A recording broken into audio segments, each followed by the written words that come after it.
একই জায়গায় তিতি মুরগি এবং কবুতর চাষ করছে, সেটি দেখানোর জন্য ভিডিওটি করা। তিতি মুরগি মাংস এবং ডিম দেবে, আবার পাশাপাশি সেটাই কিন্তু প্রচুর পরিমাণ কবুতর। এরকম আইডিয়া কিন্তু আপনারাও বাসার যে জায়গা থাকে উঠানে আপনারাও কিন্তু করতে পারেন। এই সাইডে ঘর, কবুতর ঘর।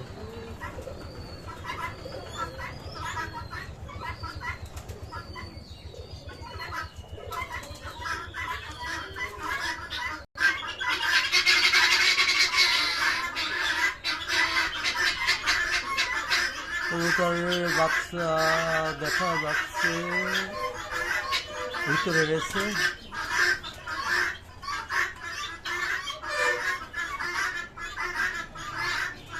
এটা ভালো পদ্ধতি, একই সঙ্গে কবুতর এবং তিতি মুরগি পালন করা হচ্ছে। দেখে